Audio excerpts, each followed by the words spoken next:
오늘 이제 말씀 1절을 보면 이제 전제되어서 시작하는 것이 있는데 무엇이냐면 두려움입니다. 지금 아브라함의 마음의 상태를 이제 잘 표현해 주고 있는 것이죠. 무엇 때문에 그가 두려워하는지 구체적인 어떠한 사건이나 환경들을 기록하고 있지는 않습니다. 그러나 우리가 1절 그 후라는 이 말씀을 통해서 우리 한 두 가지 정도로 유추해 볼 수 있을 것 같습니다.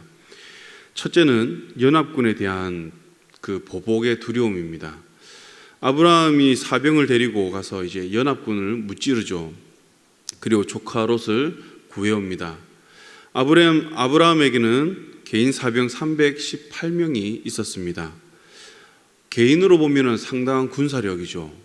그런데 이 아브라함이 싸우게 된 그 적군을 보면 한 개인이 아니라 또 한 국가가 아니라 여러 국가가 연합한 연합 군사들이었습니다.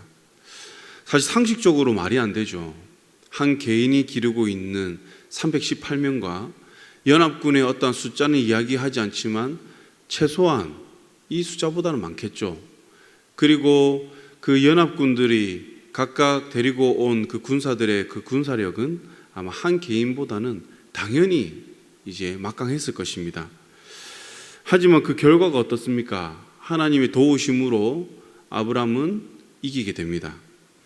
그런데 승리의 기쁨도 잠시 이 기쁨이 사라지자 아브라함의 눈에는 이제 현실이 보이기 시작하는 것이죠. 그 현실이 무엇이냐면 이 연합군들이 다시 재정비하여서 나에게 보복하러 오는 것은 아닌가. 그러한 생각에 그 마음에 두려움이 생기기 시작한 것이죠. 마치 엘리야가 바알과 아세라 선지자들과의 그 대결에서 멋지게 승리한 이후에 이세벨의 그 말 한마디로 인해서 그 마음에 두려움이 생겨 도망가게 되죠. 그리고 하나님께 무엇을 구합니까? 죽게 해달라고. 그 두려움 때문에 마치 이와 비슷한 상황이 된 것입니다. 그래서 이 보복에 대한 두려움 때문에 지금 아브라함의 마음 상태는 많이 두려워 있다, 이렇게 볼 수 있고요. 두 번째는 무엇이냐면 후사에 대한 두려움입니다. 창세기 12장부터 14장까지 아브라함의 생애 일기로 우리가 볼 수 있는데요. 하나님께서는 그에게 명령하시고 그가 살고 있던 그 본토를 떠납니다. 그리고 친척과 아비를 다 떠나죠. 그리고 이 12장부터 14장까지 무엇을 기록하냐면 하나님이 약속하신 그 약속의 땅에 정착하는 그런 과정들을 다 기록하고 있습니다. 아브라함은 하나님의 약속대로 가나안에 와서 여러 어려움을 겪습니다. 약속의 땅인데 여기 와보니 사실 이전에 살던 것보다 그렇게 좋다, 이런 느낌을 받지 않습니다. 그리고 이미 그곳에 자리 잡고 있는 족속들도 많죠. 그래서 그는 애굽으로 가기도 하고 또 여러 자충우동을 하면서 그는 지금 이 상황까지 온 것입니다. 그 14장이 어떻습니까? 살렘 왕 멜기세덱으로부터 이제 축복을 받고 그가 안정적으로 이제 가나안에 정착했다는 것을 우리에게 보여주고 있습니다. 그런데 이제 이렇게 안정적으로 기업을 얻게 되었고 또 많은 재산이 확장되었습니다. 그런데 정작 이것이 이제 물려줘야 하는 후사가 없는 것이죠.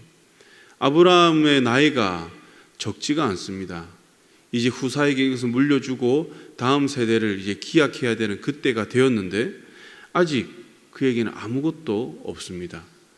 그렇다 보니 마음에 무엇이 찾아오겠습니까? 조급함이 찾아오겠죠. 조급하여서 그 마음에 근심과 걱정이 이제 휩싸여서 그 마음에는 이것이 또 확장됩니다. 그래서 두려움에 그는 쌓여 있는 것이죠. 학자들은 이렇게 두 가지 의견으로 아브라함이 두려움에 휩싸였다, 이렇게 보고 있는데요. 저는 이 중요한 것이 지금 아브라함의 이 마음 상태, 영적 상태가 지금 두려움에 휩싸여 있다는 것이라는 거죠. 그가 어떠한 환경으로 인해서 두려웠는지 몰라도 지금 이 상황 가운데 멋지게 승리한 가운데 또 하나님께서 여러 축복을 주신 가운데 안정적으로 정착한 가운데에서도 그는 마음에 두려움이 있다는 것입니다. 우리도 종종 이럴 때 있지 않습니까? 어떤 문제 앞에서 하나님을 붙들고 우리가 승리를 경험하고 또 그 은혜를 맛보고 그렇게 살아가지만 시간이 조금만 지나면 다른 문제들로부터 또는 어떤 환경들로부터 걱정과 근심에 휩싸이고 이것이 두려움으로 변하는 것을 우리가 종종 볼 수 있습니다. 하나님의 백성은 안전하다고 하지만 현대 사회 속에서 살아가는 한 구성원으로서 막연한 미래에 대한 두려움이 우리에게 있을 것입니다.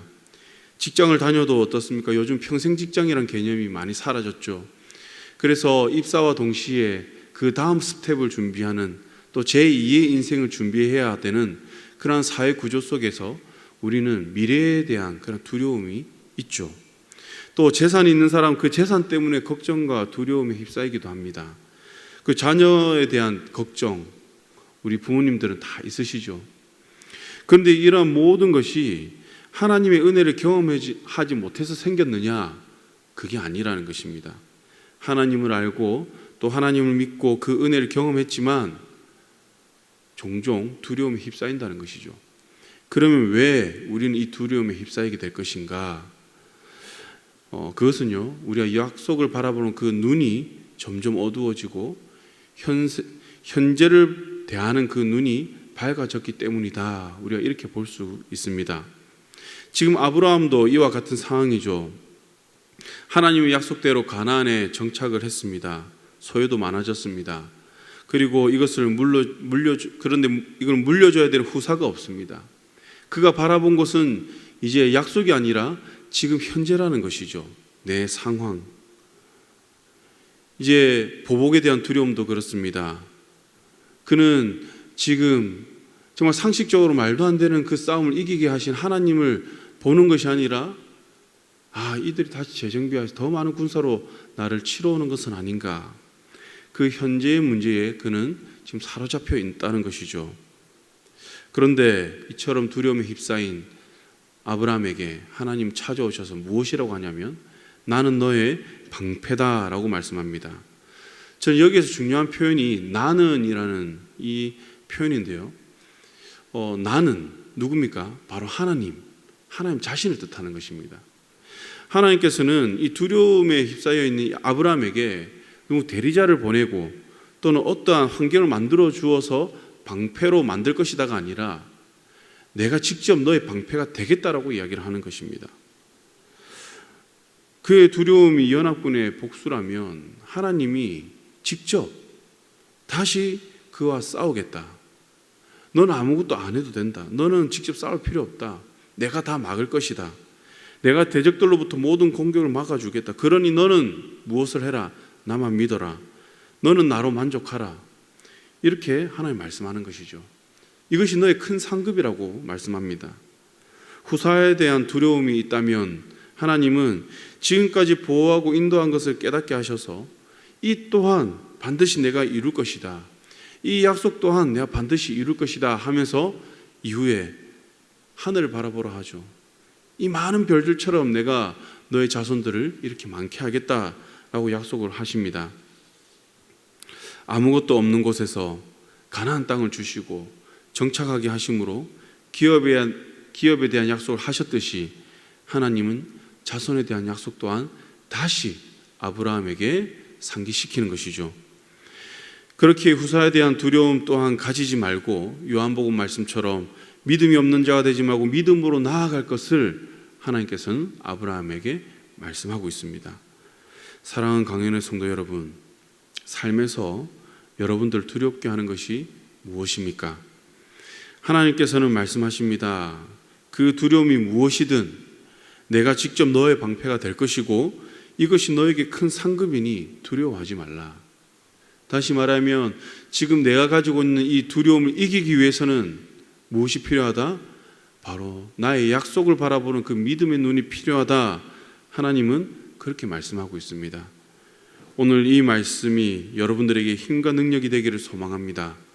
많은 기도의 제목들이 있어서 이 시간 우리가 기도를 하겠지만 오늘 특별히 이 말씀을 붙들고 기도함으로 하나님의 위로와 격려 그리고 우리의 힘되심을 경험하시기 바라며 매일의 삶에서 믿음으로 승리하여 하나님의 이 약속의 성취를 경험하는 저와 여러분들이 되기를 주님의 이름으로 간절히 소망합니다.